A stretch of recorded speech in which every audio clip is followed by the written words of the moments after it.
ഇപ്പൊ കേന്ദ്ര ബഡ്ജറ്റ് വന്നല്ലോ, ഒന്നുമില്ല എന്നുവെച്ചാൽ നമുക്കൊന്നുമില്ല. ഇന്ത്യയിലാണ് നമ്മളെന്നുള്ള തോന്നൽ പോലും നമുക്കിപ്പോ വരണില്ല. നമ്മൾ അടയ്ക്കുന്ന നികുതിന്റെ ഷെയർ തരുന്നില്ല.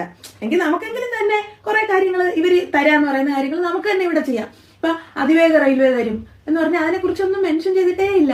വിഴിഞ്ഞത്തിനെ കുറിച്ചൊന്നും പറയുന്നില്ല. വയനാട് ഇപ്പൊ പിള്ളേരുടെ മുഖത്തൊക്കെ ഇങ്ങനെ ഒക്കെ ആക്കിയിട്ട് പോയില്ലേ, എന്നിട്ട് അവിടെ ഒന്നും കൊടുത്തിട്ടില്ല. വയനാട് ആകെ എയിംസിന്റെ കാര്യം പറയുമായിരുന്നു. എന്നിട്ട് അതിനെക്കുറിച്ച് ചോദിച്ചപ്പോ ശ്രീ രാജീവ് ചന്ദ്രശേഖർ പറയുന്നതായിട്ട് ഇവർ സ്ഥലം തന്നില്ല. അപ്പൊ നമ്മൾ വായിച്ചൊക്കെ നോക്കുമ്പോൾ മനസ്സിലാവുന്ന 3 സ്ഥലം നമ്മൾ ഇവിടുന്ന് സംസ്ഥാന സർക്കാർ ഓഫർ ചെയ്ത്, അപ്പൊ അതിനൊന്ന് മതി എന്ന് പറഞ്ഞ് ആ ഒരു സ്ഥലം നമ്മൾ കാണിച്ചു കൊടുത്ത്. അപ്പൊ പറഞ്ഞ അത് മറ്റേ വ്യവസായ വകുപ്പിന്റെ പേരിലാണ്, അത് ആരോഗ്യ വകുപ്പിന്റെ പേരിലാക്കണം. അതും ആക്കി 2023 തന്നെ ഇതെല്ലാം കഴിഞ്ഞു. പക്ഷെ ഇപ്പോഴും സ്ഥലം അക്വയർ ചെയ്തില്ല എന്നൊക്കെയാണ് പുള്ളി പറയണത്. അത് എന്തിനാണ് തെറ്റിദ്ധരിപ്പിക്കാൻ പറയുന്നതെന്ന് അറിയാം. പിന്നെ ചിലപ്പം ഇത് ഫുൾ ഈ ഉത്തരവൊക്കെ ഫുൾ മലയാളത്തിലല്ല, കുട്ടികൾ മൊത്തം മലയാളത്തിൽ തന്നെ മനസ്സിലാക്കാനല്ല ഉത്തരവ് വായിച്ചിട്ട്.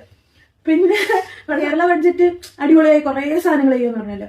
അപ്പൊ ശ്രീ വി ഡി സതീശൻ പറഞ്ഞ അധികാരം കിട്ടിയില്ലെങ്കിൽ ഞാൻ വനവാസത്തിന് പോകും, അധികാരം കിട്ടിയാൽ ഞങ്ങൾക്ക് ഈ ബഡ്ജറ്റിൽ പറയുന്നൊന്നും ചെയ്യാൻ പറ്റില്ല, അത് ഒരുപാട് ജോലിയാണ്. അപ്പൊ പിന്നെ എന്താണ് അദ്ദേഹം ഉദ്ദേശിക്കുന്നത്? അതായത് അധികാരവും വേണം, പക്ഷെ ഇത്രയും ജോലി ചെയ്യാനും പറ്റില്ല. അപ്പൊ അങ്ങനെ നമുക്ക് ജയിപ്പിക്കാൻ പറ്റില്ലല്ലോ. അപ്പൊ ആ ബഡ്ജറ്റിനെ കുറിച്ച് പറഞ്ഞ ഒരു എതിർത്ത ആവേശം ഇതില് കേന്ദ്ര ബഡ്ജറ്റിന്റെ കാര്യത്തിൽ കാണുന്നില്ല. കുറച്ചുകൂടെ പവർഫുൾ ആയിട്ട് കോൺഗ്രസും വിമർശിക്കുന്നില്ല. പിന്നെ നമുക്കൊക്കെ പറഞ്ഞല്ലേ പറ്റും. ചെയ്ത കാര്യം ചെയ്തെന്ന് പറയണമല്ലോ.